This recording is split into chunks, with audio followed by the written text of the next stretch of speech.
wake up, rub the eyes, another new day and it's no surprise. I lost my phone, my keys, my car, I left my wallet at the bar. Tie shoes, swig some booze, another new day, got nothing to lose.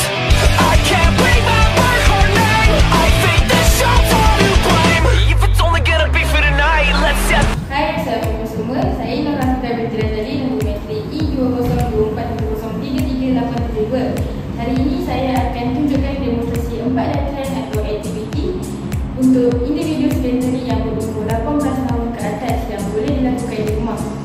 Matlamat latihan ini ialah untuk meningkatkan kecerdasan, kekuatan, ketahanan otot dan fleksibilitas seseorang.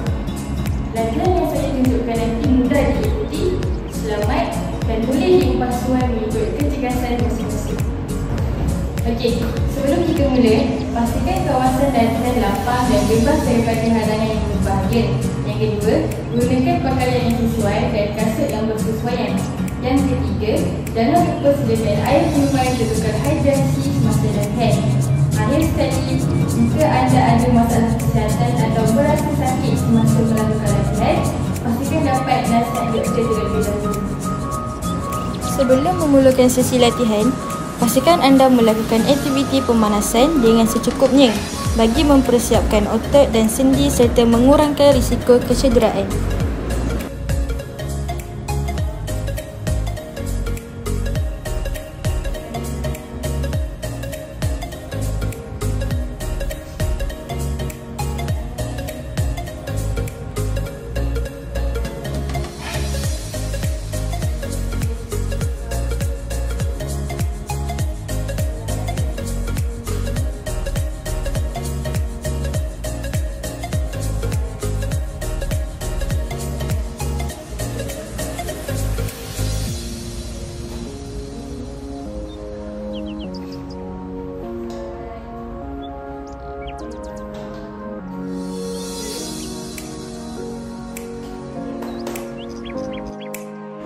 Cara melakukan squat, pastikan kaki selari dengan bahu, dada tegak, pastikan bahu rileks pandang ke depan, tolak pinggul ke belakang dulu dan lutut tidak melebihi jari kaki hadapan dan naik secara perlahan serta turun secara perlahan.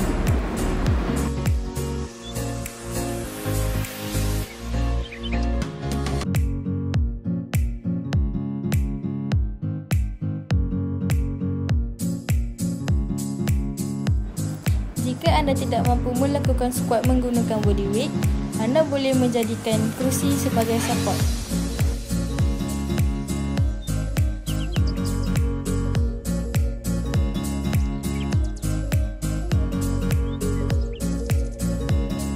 Cara melakukan wall push-up, berdiri menghadap dinding, jarak 1 langkah dari dinding, badan tegak, tapak tangan di dinding paras dada.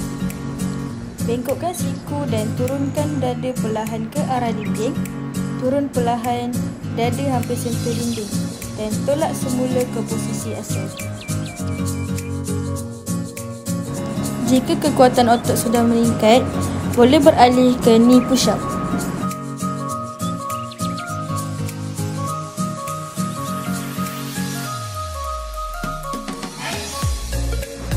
Bila otot sudah semakin kuat dan stabil, anda boleh beralih ke push-up biasa.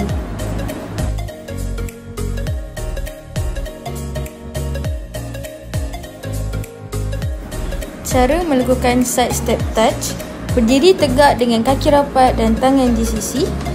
Langkah kaki ke sisi kemudian sentuhkan kaki kiri ke arah kanan. Ulang ke arah sebelah kiri pula.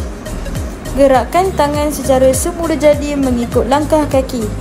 Boleh tepuk peha atau ayun perlahan. Kemudian, teruskan pergerakan kanan ke kiri secara berulang dengan kadar sederhana. Anda boleh menambah intensiti dengan melakukan side hop, iaitu berdiri tegak dengan kaki sedikit terbuka, lompat kecil ke kanan dengan kedua-dua kaki kemudian ke kiri. Ayunkan tangan untuk bantu imbangan dan akhir sekali pastikan mendarat dengan lembut. Cara melakukan plank, baring dalam posisi push-up. Tangan lurus paras bahu, badan lurus dari kepala ke kaki. Pastikan perut tegang dan pinggul tidak jatuh. Apabila dah selesa dengan plank tangan tinggi, kita boleh tingkatkan intensiti kepada plank biasa dengan meletakkan siku di lantai, badan lurus dari kepala ke kaki serta perut tegang. Tahan 20 hingga 40 saat ikut kemampuan. Jika ingin meningkatkan lagi intensiti, boleh meletakkan beban semasa melakukan plank. Setelah melakukan semua aktiviti, kita perlulah melakukan cooling down supaya badan pulih dengan selamat, otot kekal fleksibel dan kita sedia untuk latihan seterusnya.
Okey, itu sahaja untuk hari ini. Latihan yang kita lakukan tadi sesuai untuk individu sedentary yang baru mula bersenam, kerana ia membantu tubuh menyesuaikan diri dengan aktiviti jika secara selamat dan beransur-ansur.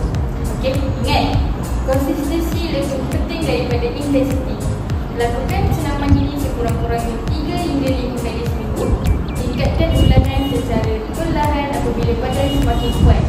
Sentiasa utamakan keselamatan, posture dan kawalan pergerakan semasa bersenam. Akhir sekali, teruskan gaya hidup aktif untuk kesihatan jangka panjang.